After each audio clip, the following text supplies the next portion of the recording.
네, 이번에 차부터는 1편의 3장 무역보험 내용 살펴보도록 하겠습니다. 우리 앞에서 운송에서 제가 처음에 시작할 때 운송 관련된 내용들은 뭐 이렇게 깊이 있게 막 이해를 한 다음에 어떤 개념을 쌓아가고 논리적으로 이해하고 이런 것들보다는 용어에 등장하는 용어들을 익혀가는 것들이 중요하다고 말씀을 드렸어요.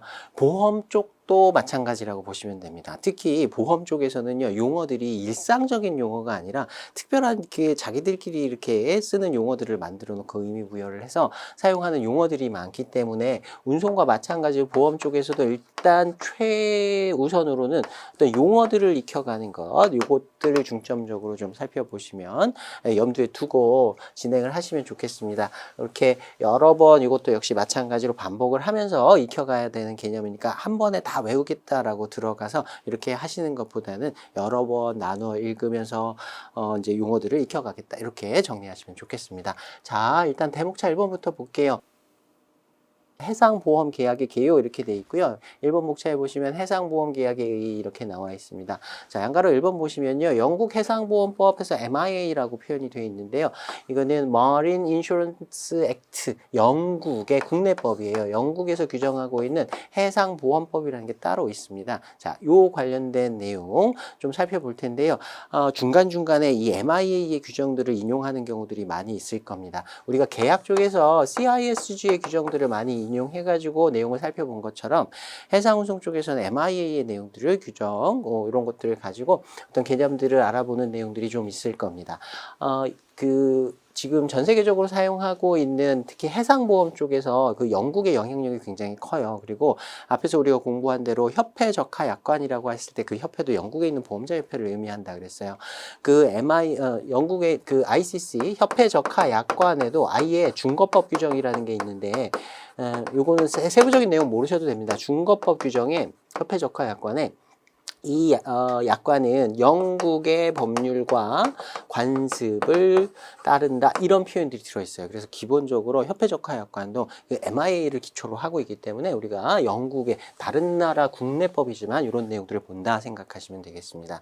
자, 영국 해상보험법은 만들어진 지 100년이 훌쩍 넘었습니다. 그래서 좀 표현들이 옛날 표현들이 많이 나올 거예요. 그걸 또 우리말로 번역을 해놨으니까 좀 자연스럽지 않은 표현들, 번역체의 표현이면서도 좀 어색한 표현들이 조금 있을 수 있습니다. 그런 것들 좀 감안해서 보시면 좋겠습니다. 자, MI 1조에서 해상보험 계약이 뭔지 정의가 나와 있는데요. 이렇게 돼 있어요. 보험자가 그 계약에 의해서, 보험 계약에 의해서 합의한 방법 그리고 범위 내에서 해상 손해를 뭐라고 정의하고 있냐면 즉 해상 사업에 수반되는 손해 이렇게 얘기하고 있습니다. 에 대해서 피보험자에게 손해배상을 약속하는 계약이다. 이렇게 규정을 하고 있습니다. 한 2번 정도만 읽어보시면 될 거고요. 여기에 나오는 구체적인 뭐 해상 손해라든가 뭐 관련된 내용들을 앞으로 우리가 구체적으로 좀 살펴본다 생각하시면 되겠습니다. 자, 그 다음에 양가로 2번은요. 요건 MIA에 나오는 어떤 정형화된 정의가 아니라 일반적으로 이제 해상보험을 어떻게 표현하는지 내용들 다시 한번 써놓은 거예요. 그래서 양가로 1번의 내용, 2번의 내용 다 비슷한 내용이긴 한데 표현이 좀 다른 것이다. 둘을 몇 번씩 읽어보시고 좀 익숙하게 만들어 두시면 되는데요. 뭐 어려운 내용은 없을 테니까 한 2-3번 정도 읽어보시면 충분할 겁니다. 자, 그 다음에 2번 목차 보시면 해상보험 계약이 성질되어 있는데요. 각각의 성질에 대해서도 묻는 문제들이 출제가 되고 있으니까 기본적인 내용을 구성하고 있고 또 시험 문제에도 출제가 되니까 좀 익혀두시면 좋겠습니다.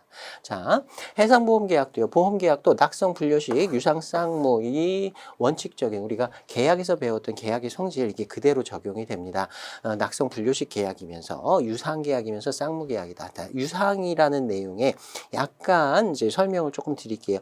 자, 보험자하고 보험 계약자 둘 간에 이제 보험 계약을 체결할 텐데 보상 약속, 보험자는 뭘 약속하냐면 계약상 상대방에게 뭘 약속하냐면 보상을 약속하는 거예요. 뭔가 약속한 보험 사고가 발생하면 그에 대해서 보상해주겠다라는 약속을 일단 제공하는 겁니다. 그래서 그 사고가 생기면 보험금을 지급하는 거고요.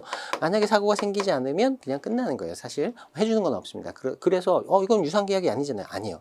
계약을 체결할 당시에 만약에 사고가 생기면 그에 대해서 보상을 하겠다라고 약속을 제공하는 것이기 때문에 이것도 유상계약의 한 형태로 볼 수가 있습니다. 자, 그 다음에 보험계약자는 그에 대한 대가로 보험계약을 체결할 때 보험료를 납부하게 되죠. 자, 그래서 그래서 기본적인 낙성 분류식 유상 쌍무가 들어가고요. 거기다 추가해서 이제 부합 계약의 형태로 보험 계약도 체결이 됩니다. 앞에서 정기선 운송 같은 경우에 이렇게 부합 계약의 형태로 계약이 체결된다 그랬어요.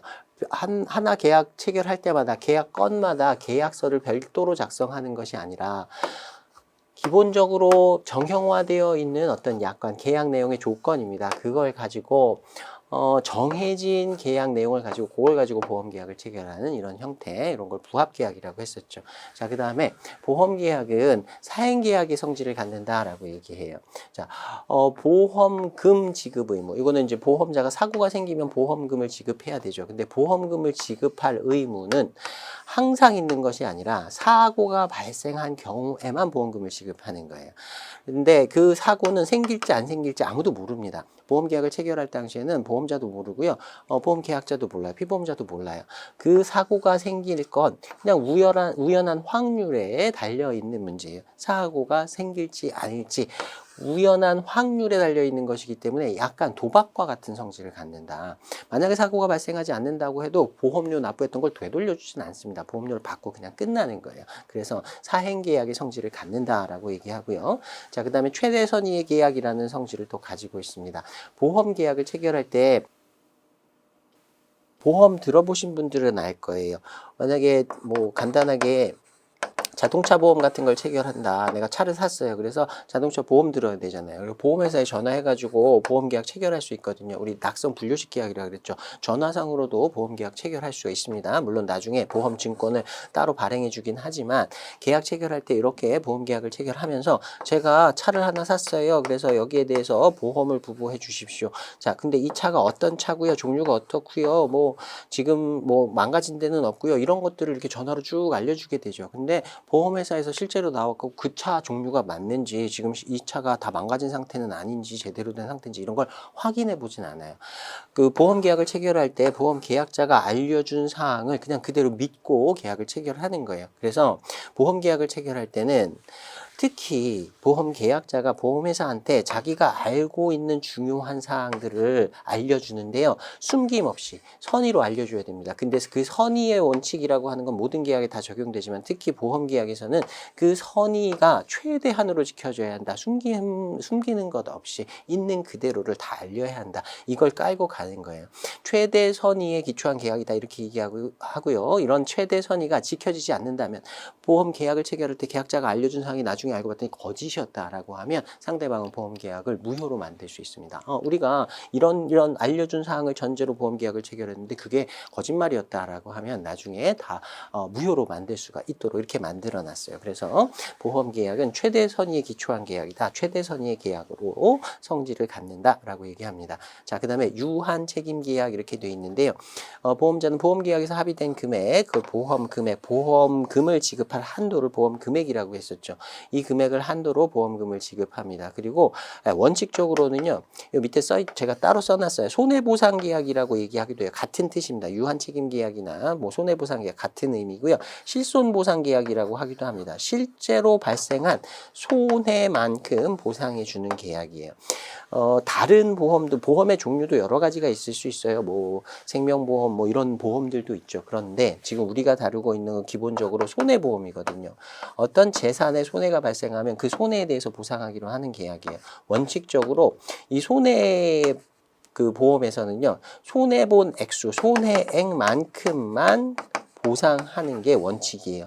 손해가 발생했다고 해서 보험금을 받아서 손해액수보다 더 많은 보험금을 받아서 사고로 인해서 더 피보험자가 그 보험계약자가 부자가 되면 안 된다라는 개념으로 보시면 됩니다.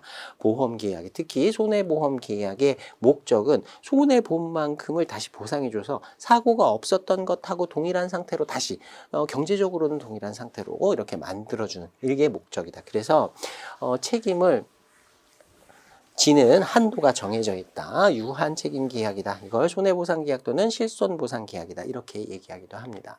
자, 이제 3번 목차 보겠습니다. 해상보험과 보험증권 이렇게 돼 있고요. 양가로 1번에 보시면 동그라미 1번에 보험증권이란 한번 읽어보시면 될 것 같아요. 보험계약 체결하고 나서 보험자가 발행해주는 서류인데 이런 조건으로 보험계약이 체결되었다라는 걸 증명하기 위해서 발행해주는 증권이다라고 볼 수 있습니다. 자, 근데 보험계약도 낙성 분료식 계약이라고 그랬어요. 그래서 보험증권, 보험계약을 증명하는 서류가 발행되지 않았다고 해서 보험계약이 없었다고 할 수 있느냐? 그런 건 아닙니다. 나중에 보험계약의 내용을 구체적으로 증명하기 위해서 발행되는 것이지 보험증권이 발행된 때 계약이 체결된다라고 둘을 보험계약의 성립 시기와 보험증권의 발행 시기를 항상 일치시켜야 한다. 이렇게 그런 개념은 아닌 거예요. 그래서 MI에서 특히 이런 규정들을 두고 있는데요. 보험계약은 보험증권의 발행 여부에 관계없이 피보험자의 청약이 보험자에 의해 승낙된 때 성립한 것으로 간주한다.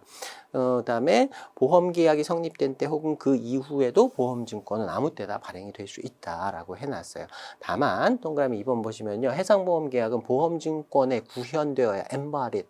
그러니까 보험계약의 내용이 보험증권상에 표현이 되어야 한다라는 제한을 두고는 있습니다. 그래야 그 증거로 인정받을 수가 있다. 보험증권에는 없는 내용인데 우리 사이에 이런 약속이 있었다. 그건 인정해주지 않는 거예요. 그래서 보험증권에 써 있는 내용대로만 보상을 받을 수 있어요. 그런 기능을 보험증권이 하고 있긴 하지만 보험증권이 있어야만 계약이 있다라고 얘기할 수는 없다.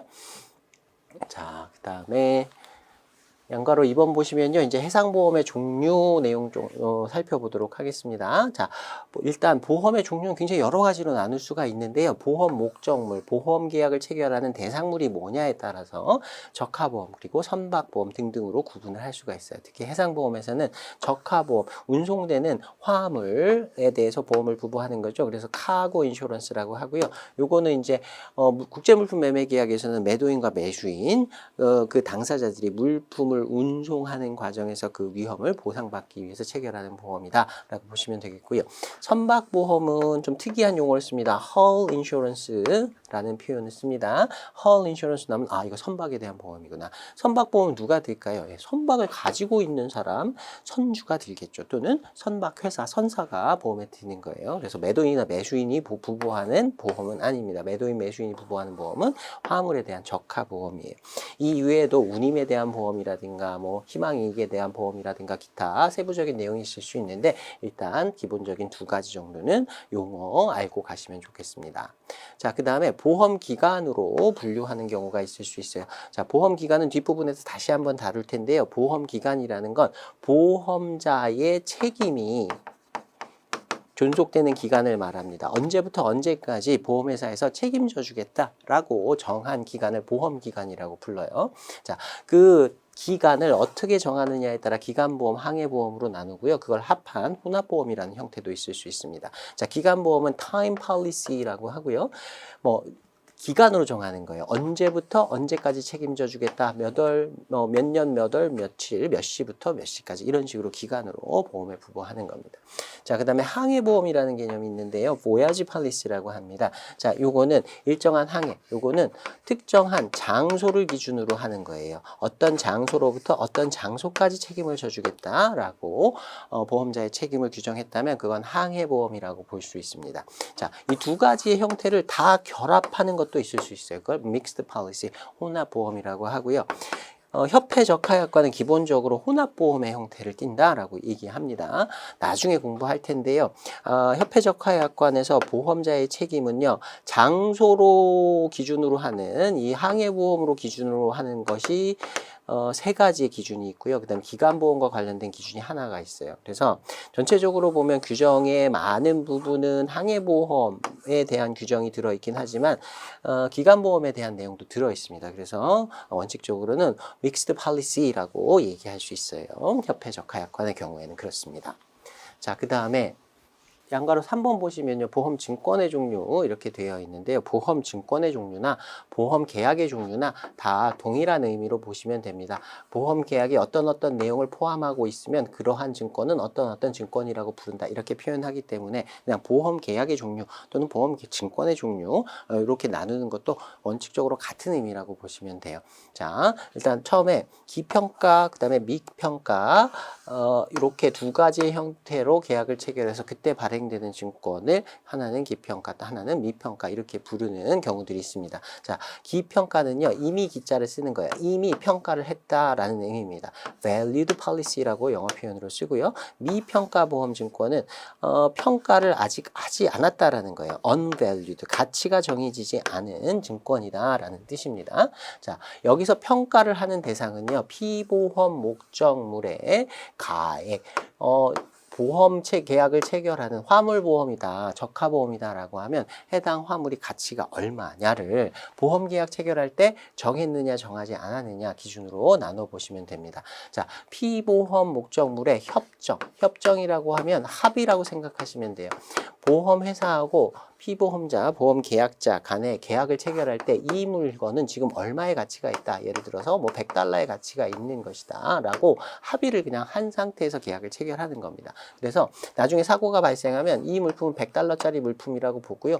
전손이 발생했다. 나중에 배울 거예요. 물품이 다 망가졌다. 그런 전손에 해당한다. 그러면 이 물품의 피보험 목적물에 합의한 보험 가액은 $100니까 $100의 손해가 발생했으니까 $100를 보상하겠다. 이런 식으로 보험계약을 체결하고 나중에 보상하는 체계를 말합니다. 협정보험가액을 둘이 합의해가지고요. 미리 계약을 체결할 때 기재해 놓은 보험증권을 기평가 보험증권이라고 합니다. 자, 그리고 미평가 보험증권은요. 피보험 목적물의 가액, 피보험 목적물이 지금 얼마짜리인지를 기재를 하지 않은 거예요. 확실하게 합의하지 않은 상태로 보험계약을 체결한 다음에요. 만약에 사고가 발생했어요. 사고가 발생하고 나면 측정을 합니다. 여기서 이제 평가라는 게 측정이라고 생각하시면 돼요. 사고가 발생했을 때 피보험 목적물이 가치가 얼마짜리다. 이걸 측정해 봤더니 한 $90 정도의 가치가 있다라고 판단이 되었다라고 하면 만약에 보험 금액은 보험 가액을 정하지 않은 상태에도 보험 계약을 체결할 때는 정해야 됩니다. 그래서 보험 금액을 예를 들어 $100의 한도로 보험 계약을 체결했다. 그러면 실제로 측정한 보험 가액이 $90이기 때문에 보험 금액은 $100라도 실제로 그 해당 물품에 발생한 손해액이 $90다라고 해서 $90까지 보상을 하는 거예요. 그래서 피보험 목적물의 가액을 기재하지 않고요. 보험 금액의 한도 내에서 추후에 나중에 사고가 발생했을 때 실사해가지고요. 나중에 확정하는 겁니다. 이때 보험 가액을 나중에 정해지는 이 보험 가액을 법정보험가액이라고 합니다. 법으로 정해진 방법이 있어요. 물품의 가액이 얼마냐를 측정하는 방법이 법으로 정해져 있어서 나중에 확정하는 그 가액을 법정보험가액이라고 합니다. 기평가증권에서는 협정보험가액이라고 했었죠. 둘이 합의한 금액을 기재해놨다. 그건 협정보험가액이라고 한다. 미평가증권에서는 법정보험가액이라고 한다. 자, 원칙은 손해보험에서는 손해본 만큼 보상해주는 거예요. 그래서 미평가보험증권으로 계약 체결을 하고 실제 사고가 발생하면 얼만큼의 사고가 발생했는지를 측정해서요. 그 발생한 손해만큼을 보상해줘야 되는 게 원칙입니다. 그런데 모든 케이스에 다 미평가증권으로 계약을 체결해서 사고 발생하면 그때 가서 실사를 하고 손해액수를 판단해야 된다라고 하면 비용이 많이 들 수 있습니다. 아주 큰 보험 가액이 크고 뭐 보험 금액도 크고 이런 보험이라고 하면 그런 비용이 크게 문제가 되지 않을 수 있지만 뭐 상대적으로 좀 가치가 많이 비싸지 않은 물건이에요. 근데 그런 물건에서 사고가 발생했다라고 해서 가갖고 보험회사에서 나와가지고 사고 발생할 때마다 검사를 해가지고 측정을 해야 된다라고 하면 비용이 많이 들어갈 수 있습니다. 그래서 대부분의 경우에는 그냥 협정보험가액으로 실제로 그 물품의 가치가 얼마일지 그건 이제 그때 상황마다 바뀔 수가 있겠지만 계약 체결할 때 그냥 합의한 금액을 보험가액으로 그냥 치자. 라고 하고 이대로 이행하는 것이 일반적이다라고 보시면 되겠습니다. 그래서 실무상으로는 기평가 보험증권이 주로 많이 사용되고 있다라고 보시면 됩니다.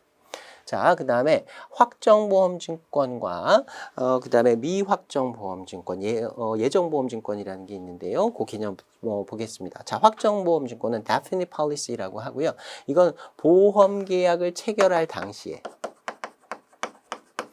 체결할 당시에 보험계약의 모든 내용이 이미 결정이 되어 있어요. 그래서 결정된 내용이 보험증권상에 다 기재되어 있는 증권입니다. 그래서 이 물품이 어떤 물건이고 그리고 어떤 항구에서 실릴 것이고 어떤 선박에 실려서 어디로 출발을 했고 어디까지 도착한다. 보험과 관련된 어떤 세부 사항들이 이미 다 확정이 되어 있어서 그 내용을 가지고 보험계약을 체결한 거예요.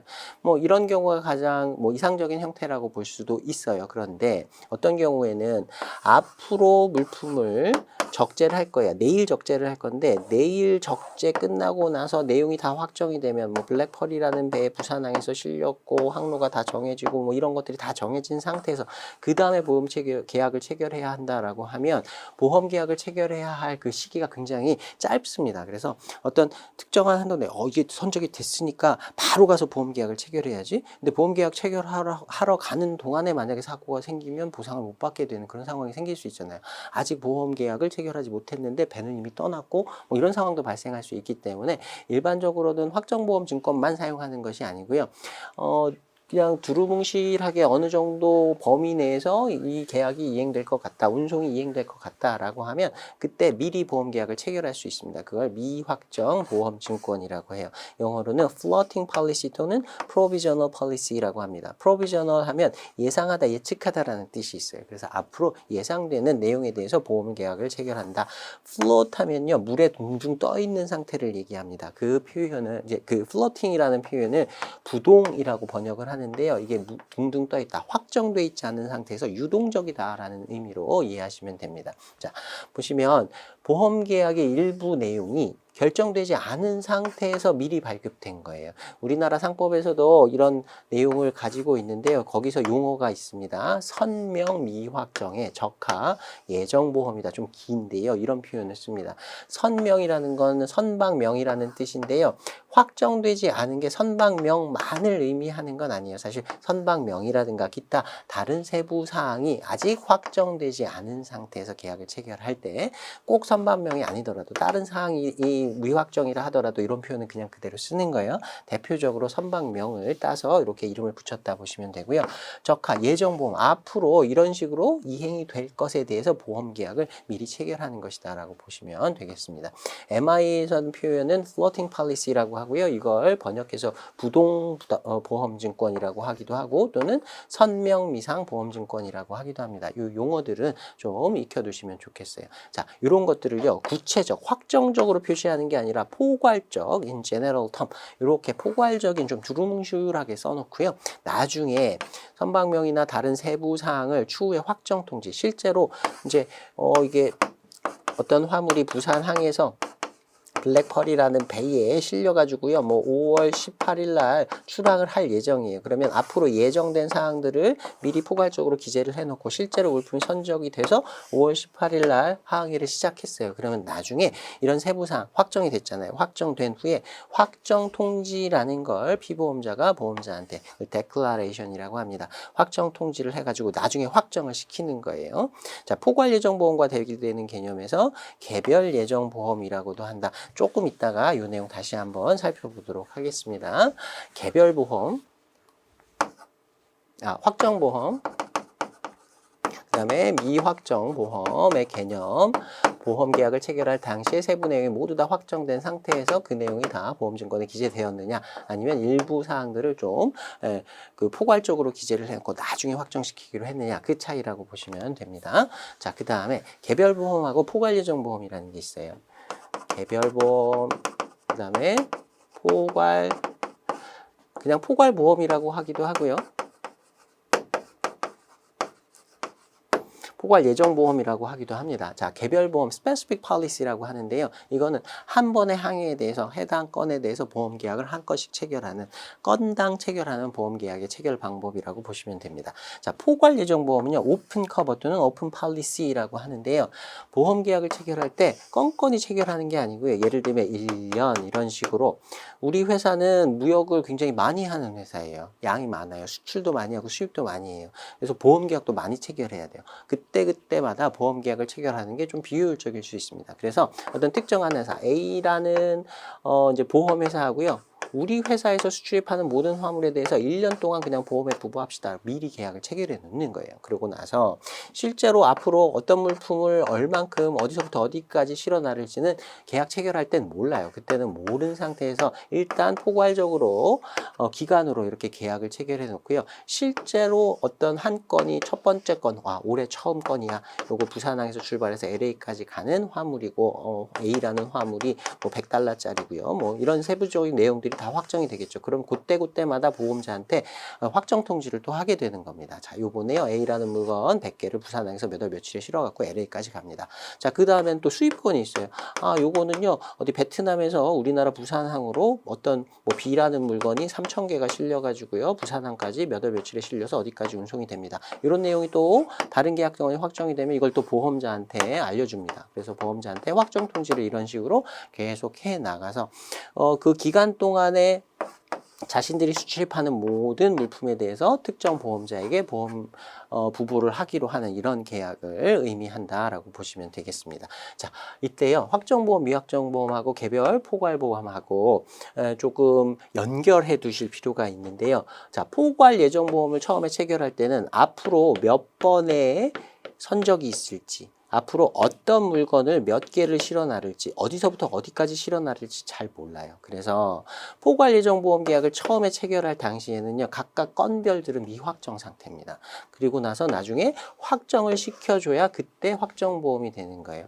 개별 보험의 경우도 확정, 미확정 보험이 있을 수 있지만 포괄 보험의 경우에는 계약 체결 시에는 당연히 미확정일 수밖에 없는 거예요. 그 다음에 포괄 보험 내에서도 각각의 건별로 확정되어서 세부적인 내용들이 확정되어 갑니다. 그래서 확정, 미확정 보험, 개별 포괄 보험을 딱 나눠가지고 요거 이렇게 상대적인 개념으로 볼 수 있는 것만은 아니고요. 개별 보험에서도 확정, 미확정의 계약이 있을 수 있고, 포괄 예정 보험은 당연히 처음에는 미확정일 텐데 그게 확정 통지가 되면 확정 보험이 된다. 이런 식으로 둘 간에 연관 관계가 있다라는 것들 알아두시면 좋겠고요. 자, 요 두 가지의 유기적인 관계를 이해하기인데 조금 복잡하다라고 생각하신다고 하면 그냥 단순히 여기 나오는 텍스트들 요것만 가지고 익혀두셔도 문제 푸는 데는 크게 어려움은 없을 겁니다. 자, 이해가 잘 안 가실 수도 있는데 요거 한 2번 정도만 반복하셔가지고 일단 용어가 익어야 되고요. 그 용어가 의미하는 게 뭔지를 좀 이해해 가시면서 2-3번 정도 읽어보시면 나중에 헷갈리지 않을 정도로 그렇게만 만들어 두시면 좋겠습니다. 지금 정확하게 이해가 안 간다고 해도 그냥 넘어가세요. 넘어가고 앞으로도 조금씩 반복이 될 거고요. 이 용어들이 반복되면서 그 다음에 문제에서도 계속 나올 테니까 거기서 다시 한번 익혀두시면 됩니다. 자, 그 다음에 이제 대목차 2번 보겠습니다.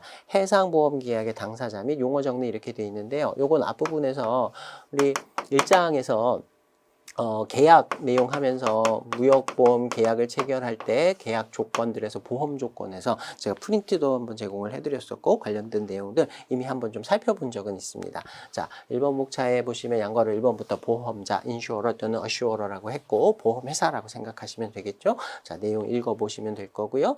자, 그 다음에 양괄호 2번에 보험계약자, 보험자와 보험계약을 체결하는 당사자를 보험계약자라고 했었고, 그 다음에 사고가 발생해서 보험금을 받을 수 있는 사람, 실제로 그 보험의 혜택을 나중에 볼 사람, 피보험자라고 한다라고 했었습니다. 그래서 동그라미 2번 보시면요, 우리 이제 정형거래 조건 배웠으니까 FB 계약에서는 매수인이 운송 중에 위험을 부담하게 되죠. 그리고 매도인이 매수인을 위해서 보험계약을 체결해줄 의무는 없었어요. 그러니까 FB 계약에서 매수인이 보험계약을 체결한다고 하면 자기가 자기를 위해서 보험계약을 체결하는 거예요. 그래서 자기가 보험계약자이면서 자기가 피보험자가 될 수 있습니다. 그런데 CIF 계약 같은 경우에는 매도인이 보험계약을 체결하면서 매수인의 위험을 위해서 보험계약을 체결해 주죠. 그러니까 CIF에서는 보험계약자는 매도인인데 피보험자는 매수인이 되는 상황이 발생하는 것이죠. 물론 피보험자가 매수인이다라고 얘기는 하지만 나중에 매수인이 그 물건을 다른 사람한테 또 팔았어요. 뭐 운송 중에 또 팔았다. 뭐 B라는 사람한테 또 팔았다라고 하면 피보험자는 또 B라는 사람으로 바뀔 수 있고요. B가 만약에 C한테 팔았다라고 하면 피보험자는 또 바뀔 수도 있는 겁니다. 그러니까 피보험자의 개념은 그때 당시에 그 그 화물의 주인이 누구냐에 따라서 보상을 누가 받아야 되느냐에 따라서 바뀔 수 있는 개념이다라고 보실 수 있고요. 자, 밑에다가 제가 파란색으로 좀 써놨는데요. 가끔 요거 가지고 이제 질문하시는 분들이 계세요. 제가 앞에서도 잠깐 설명을 드린 적이 있는데 피보험자라는 용어만 쓰고요. 보험계약자라는 용어는 안 쓰는 경우도 많습니다. 특히 MIA 같은 경우에는요. 아예 보험계약자라는 용어 자체를 쓰질 않아요. MIA에서 피보험자라고 하면요. 여기서 우리가 얘기하는 피보험자일 수도 있고요. 보험계약자일 수도 있습니다. 그래서 피보험자라는 단어를 보험계약자를 포함하는 개념이다라고 일단 봐두세요. 그래서 문맥에서 보험계약을 체결하는 사람과 실제 그 보험금을 받을 사람을 구분해서 피보험자, 보험계약자 이렇게 구분해서 쓰기도 하지만 어떤 경우에는 그냥 보험계약자라는 보험계약을 누가 체결하는지까지 피보험자라는 단어 안에서 그냥 그 의미를 사용하는 경우도 있을 수 있습니다. 그래서 피보험자라고 하면 이게 보험금을 받을 사람만을 의미하는 것인지 아니면 보험계약자까지 포함해서 얘기하는 것인지 문맥에 따라 달라질 수는 있어요. 일반적인 경우에는 피보험자를 보험계약자를 의미하는 의미로서 이렇게 확장시켜서 쓰는 경우가 오히려 더 많습니다. 그래서 여기는 왜 보험계약을 체결하는 사람을 보험계약자라고 해야지 피보험자라고 하나? 이렇게 그렇게 궁금해하시는 상황이 발생할 수도 있어요. 근데 그런 상황이 사실은 많습니다. 그냥 피보험자라고 하면 보험계약자까지 포함하는 것이다 라고 이해해 두시면 편할 거예요. 자, 그 다음에 양가로 3번, 양가로 4번에 보험 대리점과 보험 중개인 이렇게 나와 있는데요. 보험 대리점은 보험 회사를 대신해서 역할을 하고 수수료를 받는 사람이다 보시면 되고요. 보험 중개인은 우리 이제 일반적인 우리 보험 상품들 있잖아요. 건강보험이나 생명보험이나 그런 거 이제 보험 계약 체결하는 그 분들 있죠. 그런 분들하고 약간 다른 개념으로 보셔야 됩니다. 해상보험에서는요. 보험 중개인은 피보험자, 보험 계약자를 대리해서 내가 보험에 부보를 해야 되는데 어떤 계약을 체결해야 될지 난 보험에 대해서 잘 모른다라고 하면 보험 중개인을 통해서 보험 계약을 체결할 수 있는데 이 보험 중개인은 어떤 특정한 회사에만 소속되어 있는 것이 아니라 보험 회사 여러 군데 아무데나 가서 이렇게 적절한 보험들을 체결할 수 있는 이런 사람을 의미합니다. 그래서 보험 중개인은 무역 실무 쪽에서 얘기하는 보험 중개인은 피보험자, 보험 계약자를 대리해서 일하고 수수료를 받는 사람이다라고 보시면 되겠습니다. 자, 이제 2번 목차 보시면요. 해상보험 계약 관련 용어 정리해가지고 앞에서도 요거 살펴봤던 내용들이에요. 자, 피보험 목적물은 보험 계약의 대상이 되는 객체를 얘기한다. 그래서 화물보험, 적하보험의 경우라면 수출입되는 그 물품이 대상이 되는 것이죠. 자, 그 다음에 동그라미 2번에 보시면 적하보험의 경우 화물 그 자체 외에도 화물이 무사히 목적지에 도착함으로써 화두가 얻을 수 있는 희망이익이라든가 운임을 이제 지불했는데 또는 운임을 받아야 되는데 그런 운임을 만약에 지불하고 나서 운송계약이 제대로 이루어지지 않는다거나 또는 운임을 받아야 되는 운임을 못 받는다거나 이런 상황들에 대해서 보상해 주는 경우도 있을 수 있습니다. 자, 그 중에서 특히 이제 희망이익 같은 경우가 개념을 좀 알아두시면 좋겠는데요. 우리가 보통 물품 가액, CIF 가액의 110%로 보험에 부보한다 그러죠. 그때 10%가 이 희망이익이다라고 보시면 되겠습니다. 그래서 물품 금액에 그대로 전액을 보상받는 것이 아니라 거기다가 최소한 10% 정도의 이익을 붙여서 보험에 부보할 수 있다. 그 개념이 여기 왜 10% 이상이 더 더해지느냐? 희망이익을 포함하는 피보험 목적물의 물품뿐만 아니라 그 희망이익도 들어가기 때문이다 라는 정도 봐두시면 되겠습니다. 자, 그 다음에 보험료는 프리미엄이라고 불렀었죠. 자, 보험 계약을 체결할 때 보험 계약자, 피보험자가 보험자에게 지불하는 금액이다.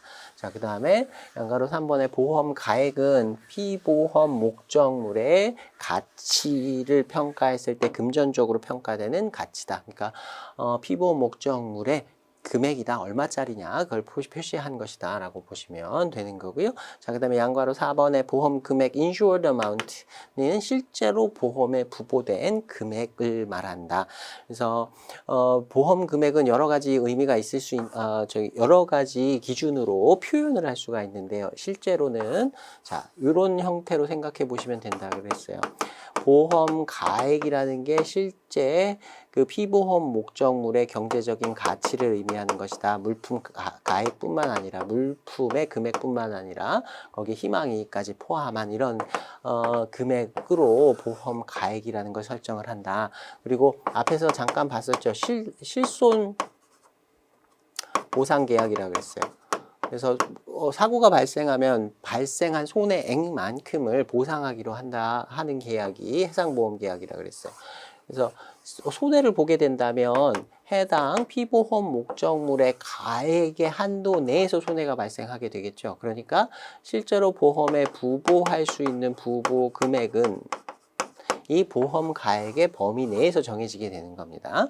보험 가액의 범위 내에서 부보 금액, 보험 금액을 정하게 되고요. 나중에 사고가 생겼어요. 그래서 보험금을 받게 됩니다. 그럼 보험금을 받게 되면 이렇게 보상하기로 약속했던 부보 금액, 보험 금액의 한도 내에서 또 보험금이 지급되는 거예요. 보험 금액은 보험 가액의 한도 내에서 정할 수 있고 보험금은 또 보험 금액의 한도 내에서 정할 수 있다. 그러면 한 단계 건너뛰면 보험금은 보험 가액의 한도 내에서 지급된다. 이렇게 얘기할 수도 있고요. 더 직접적으로는 보험 계약을 체결한 그 금액 내에서 보험금이 지급된다. 이렇게 얘기할 수 있는 겁니다. 그래서 보험금과 부보 금액인 보험 금액과 그다음에 보험 가액부터 시작해갖고 그 한도 내에서 금액, 보험금 이렇게 정해진다. 이렇게 정리해 보실 수가 있습니다. 자, 그 다음에 동그라미 2번 보시면요. 보험 금액과 보험 가액의 관계예요. 그 피보험 목적물의 가치하고요. 실제 보험에 부보된 금액 사이의 관계. 자, 첫 번째는 초과보험이라는 용어가 나와요. 이거는 이제 영어 표현도 같이 좀 익혀두시면 좋겠습니다. over insurance라고 하는데요. 밑에다 over자 하나 써두세요. 자, 보험 금액이 보험 가액을 초과하는 경우입니다. 실제로 보험에 부보된 금액이 이 물품 $100짜리인데 보험에는 뭐 $150로 부보하는 거예요. 이러면 초과보험이라고 얘기합니다.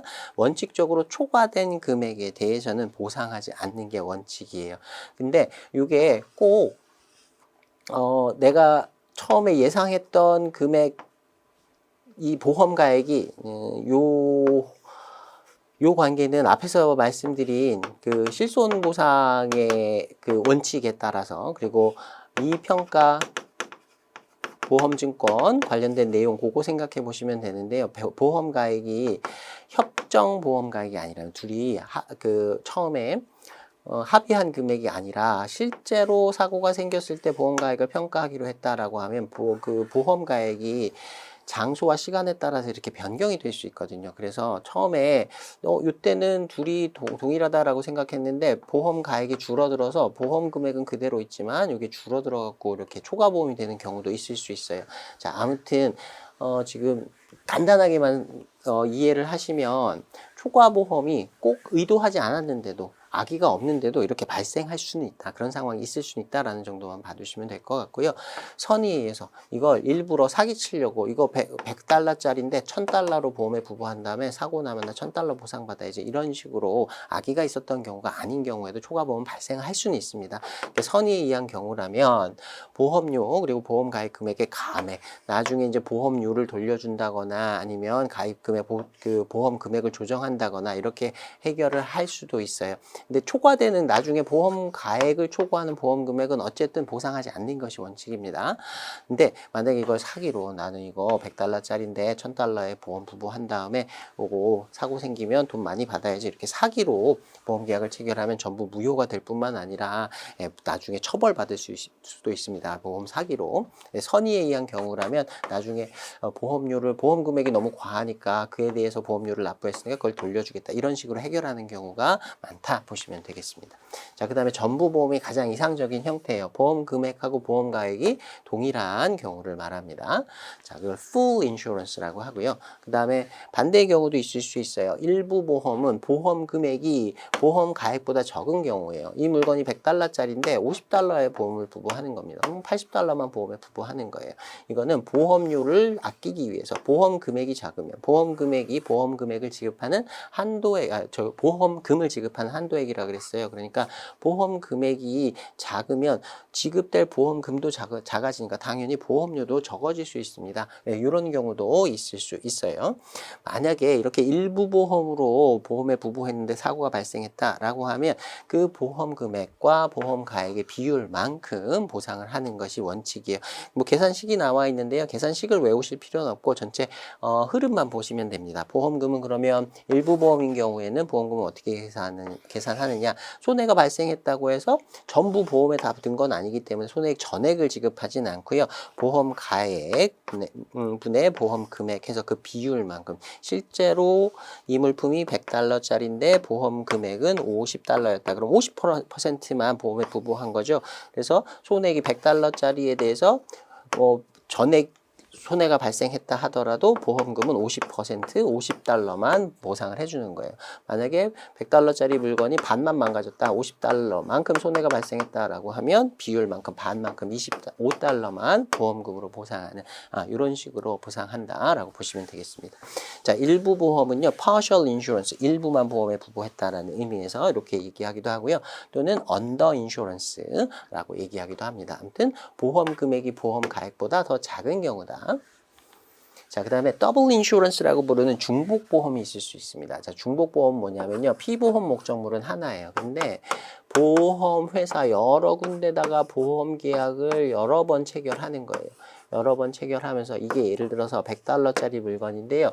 A라는 보험사에 $50의 보험 금액으로 보험을 부부하고 B에는 $30, 그 다음에 C에는 $20 이런 식으로 보험을 부부하는 경우도 있을 수 있습니다. 자, 이렇게 해놓으면 보험 가액이 $100고요. 전체 보험 금액은 $100예요. 전부 보험입니다. 이거는 문제가 되지 않아요. 이런 보험을 병존보험이라고 부르기도 해요.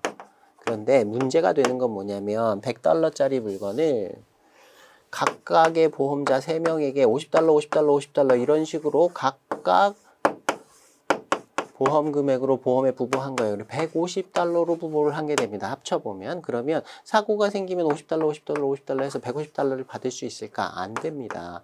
자, 초과보험인 거죠, 결국엔. 그래서 이런 경우에는 비례해가지고요. 각각의 보험사들이 자기가 받은 보험료에 비례해가지고 각각 비례보상하게 됩니다. 이런 경우에는 3분의 1씩 나눠서 비례보상하게 된다. 이렇게 보시면 되겠습니다.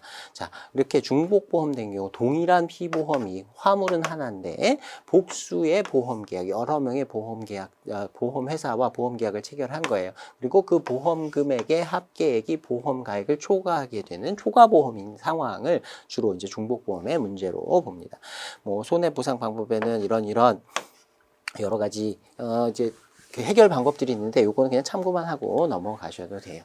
그 밑에 보시면 최신 출제 포인트 해가지고요. 이건 MIA 규정입니다. MIA 규정에 이렇게 얘기하고 있어요. 자신이 적당하다고 생각하는 순서에 따라 각 보험자에게 보험금을 청구할 수가 있대요.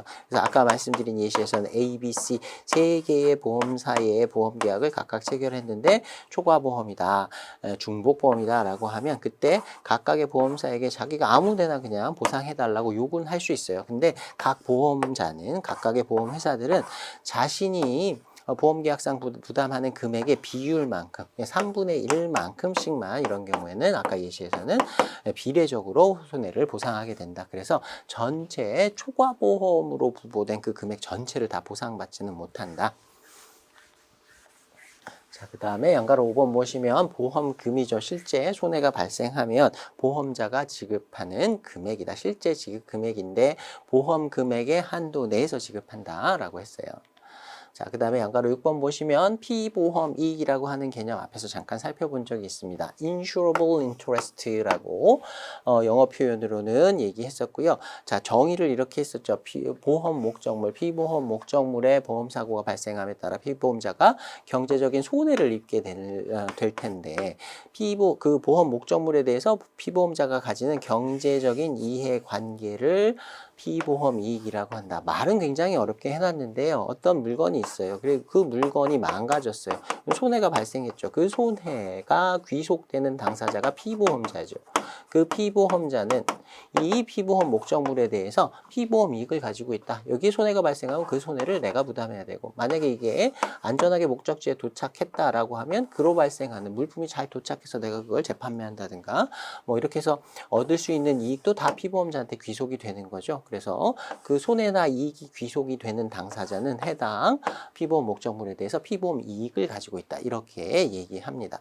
실제로 보험 계약의 목적이다라고 얘기하기도 해요. 사실 이론상으로 보면요, 보험 계약을 체결할 때 보험회사는 적하보험이라고 하면 그 화물 자체는 별 관심이 없습니다. 화물이 망가지든 안 망가지든 그게 중요한 게 아니에요. 보험회사 입장에서는 이 화물에, 피보험 목적물에 사고가 발생해서 손해가 발생했으면 그 손해가 더 중요한 거예요. 손해가 없었던 것처럼 다시 보상해 주어서 손해가 없었던 것으로 만들어 주는 것. 그게 보험 계약의 목적이기 때문에 이 피보험 이익, 그 침해된 피보험 이익을 다시 회복시켜 주는 게 그걸 보험 계약의 목적이다라고 얘기할 수 있습니다.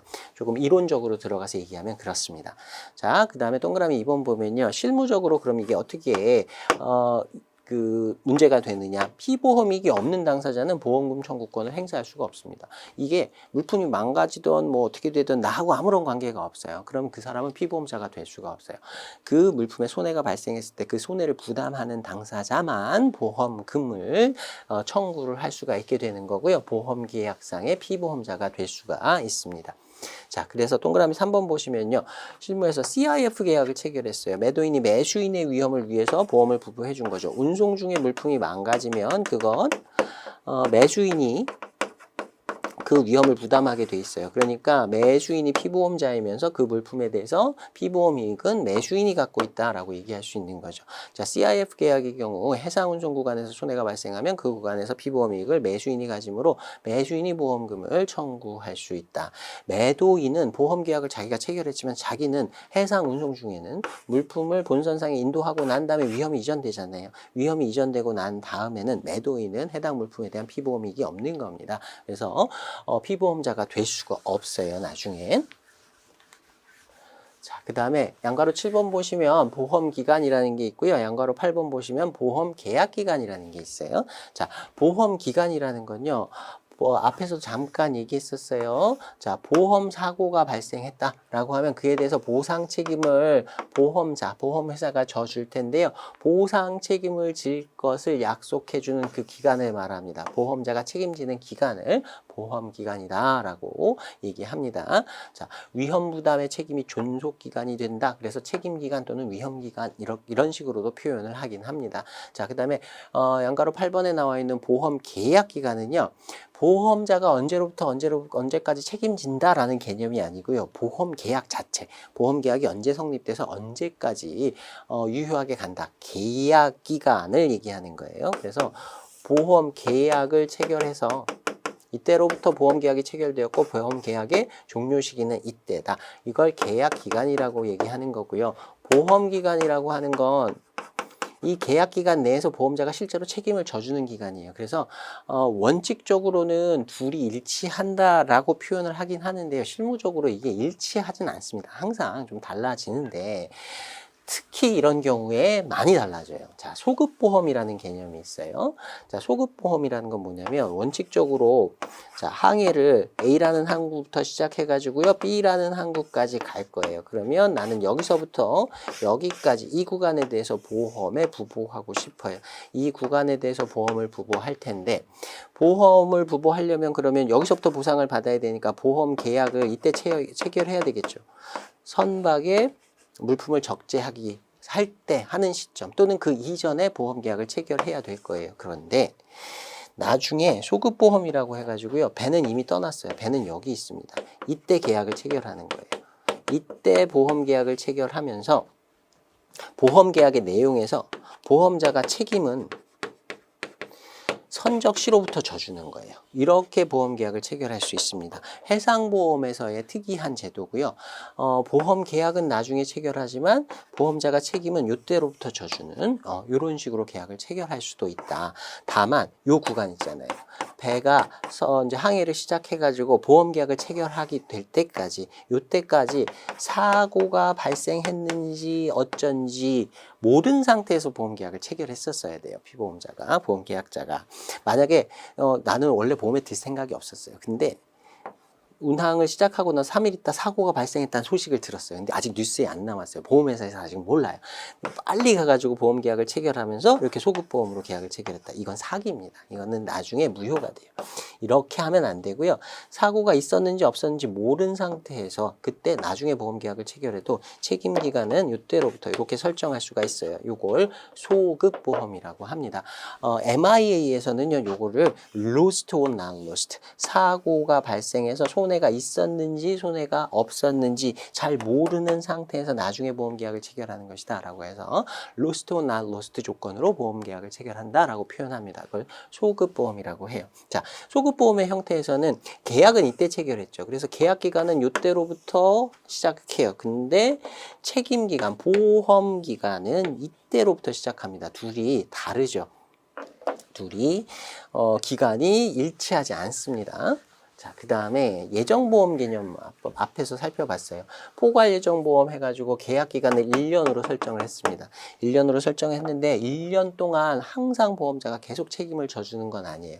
특정 선적건이 생겼어요. 그래서 이 물품을 부산으로부터 LA까지 운송하는 요 시기가 있다. 요 기간 동안만 보험 기간이 되는 거예요. 이 기간 동안에 발생한 손해에 대해서만 보험회사에서 책임을 져주는 겁니다. 요번에는 베트남에서 부산항으로 물품을 운송해요. 그럼 베트남에서 물품이 선적된 때로부터 부산까지 오는 동안 요 기간이 또 보험 기간이 되는 겁니다. 그래서 보험 계약 기간 내에 보험 기간이 여러 번 이렇게 나타나게 돼요. 그래서 예정보험에서도 역시 보험 기간과 보험 계약 기간이 서로 달라지게 된다. 이렇게 특징적인 두 가지의 계약 형태가 있습니다. 시험에 나올 수 있기 때문에 예정보험 형태, 소급보험의 형태 두 가지의 경우에는 보험계약 기간과 보험기간이 달라지게 된다. 이거 좀 기억해 두시면 좋겠습니다. 자, 그 다음에 양괄호 9번 보시면요. 보험증권과 약관. 보험증권은요. 보험계약에 가입됐다는 증빙으로 보험회사에서 발행해주는 서류였어요. 그리고 보험약관은요. 그 보험증권의 세부적인 구체적인 조항 하나들, 계약의 실질적인 내용이다 라고 보시면 되겠습니다. 그래서 보험약관이 보험증권에 포함되어 있는 개념이다. 이렇게 생각하셔도 됩니다. 자, 문제 한번 보겠습니다. 114회에 55번인데요. 보험 관련 설명 중 옳지 않은 것을 물었습니다. 자, 화물보험의 보험기간은 장소로 표시한다. 이거는 항해보험이라는 개념이었죠. 보험기간의 책임기간을 어떤 일정한 장소로부터 시작해서 장소까지 간다. 화물보험은 근데 ICC 같은 경우에는 혼합보험이라고 얘기했었거든요. 기간보험하고 항해보험이 합쳐져 있는 기간이다. 근데 항해보험과 관련된 내용이 좀 많긴 해요, 사실. 이건 일단 세모. 어떻게 될지 잘 모르겠어요. 일반적으로 그냥 ICC에서는 혼합보험의 형태로 보험에 가입한다. 이렇게 하면 앞뒤 가릴 것 없이 그냥 맞는 문장이다라고 할 수 있는데 여기서는 일단 이건 어떻게 이렇게 해석할지 저렇게 해석할지에 따라 약간 해석의 여지가 있습니다. 세모 놓고 갈게요. 자, 그 다음에 동그라미 2번 보시면요. 해상보험에서 부부되는 위험은 warehouse to warehouse clause에 의한 해륙 혼합 위험이다. 이거 나중에 공부할 겁니다. 뒷부분에서 공부할 텐데요. 창고간 약관이라고 합니다. 지금 간단하게 개념만 설명드리면요. 우리가 해상보험을 얘기하고 있지만 해상운송 구간에 부속되어 있는 딸려오는 육상운송 구간에도 일정 구간에 대해서는 보험자가 책임을 져주도록 돼 있어요. 그래서 매도인의 창고로부터 매수인의 창고까지 이렇게 보험에 부보할 수 있습니다. 해상 구간에 육상 구간을 포함해서 이렇게 보상을 해주기 때문에 바다와 육지의 위험을 혼합한 보험이다. 그래서 해륙 복합보험이다라는 개념을 쓰고요. 창고부터 창고까지 보험자가 책임을 지도록 이렇게 보험 기간을 설정할 수 있기 때문에 요걸 이제 warehouse to warehouse clause, 창고간 약관이다라는 표현을 써서 이런 표현을 표현을 쓰기도 합니다. 나중에 다시 한번 공부할 거예요. 자, 3번 보시면 소급약관이나 포괄예정보험은 보험계약기간과 보험기간이 달라지게 된다, 일치하지 않는다라고 대표적인 예시다라고 방금 봤습니다. 답은 3번이에요. 지금은 3번이 틀렸다라는 것만 정확히 알고 계시면 됩니다. 동그라미 4번의 내용은 조금 깊은 내용인데요. 전쟁 위험의 경우에는 육상 있는 동안에는 창고관 약관이 제대로 다 적용되진 않습니다. 이건 참고로만 보시면 돼요. 3번이 틀렸다라는 것만 확실히 아시면 됩니다. 자, 그 다음에 115에 62번 문제 보겠습니다. 해상보험에 대한 설명으로 옳지 않은 것을 물었고요. 자, 1번 보면 일부 보험은 보험 금액이 보험 가액보다 많은 경우를 말한다. 일부 보험은 보험 가액, 이거 100달러짜리 물건인데 실제로 보험에는 한 50달러 이렇게 적게 부부하는 경우를 얘기하는 거였죠. 그러니까 보험 금액이 보험 가액보다 적은 경우를 말한다라고 해야 되죠. 간단하게 풀어보실 수 있는 문제였습니다. 자, 답은 1번이고요. 나머지 내용도 계속 보겠습니다. 전부 보험은 보험 금액하고 보험 가액이 같은 경우, 일치하는 경우를 말한다. 자, 한번 보시면 초과보험은 실제로 초과보험이 인정된다면 도덕적인 위태가 발생할 수 있으므로 고의에 의한 초과보험은 무효로 우리나라 상법에서 규정하고 있다. 100달러짜리 물건인데 이거 1000달러의 보험 부부하고 사고 생기기 바라는 거죠. 이런 경우에는 이게 손해보험이라고 하는 형태에서 벗어나서 이거는 로또처럼 돼버리는 거예요. 그런 상황을 도덕적 위태, 도덕적 해이 이렇게 얘기를 하는 거고요. 자, 이런 건 인정하지 않는다라는 정도로만 봐두시면 되겠습니다. 그 다음에 병존보험이라고 하는 건 아까 중복보험의 형태 중에서 보험계약을 여러 명의 보험회사하고 체결했지만 최종적인 보험 금액은 그 보험 가액과 동일한 경우를 얘기했습니다. 동일한 피보험 목적물에서 수개의 보험 계약이 존재하는 경우인데 보험 금액과 보험 가액이 동일한 전부 보험의 형태였다라고 했습니다. 이것도 참고로만 봐두시면 되고요. 답은 쉽게 고를 수가 있었습니다. 아무튼 1번에 일부 보험은 보험 금액이 더 적은 경우를 말한다. 자, 여기까지 해서 이번 회차 마무리하도록 하겠습니다. 다음 회차부터 계속해가지고 조금씩 쌓아나가면서 보험 관련된 내용도 조금 더 살펴보도록 하겠습니다. 수고 많으셨습니다.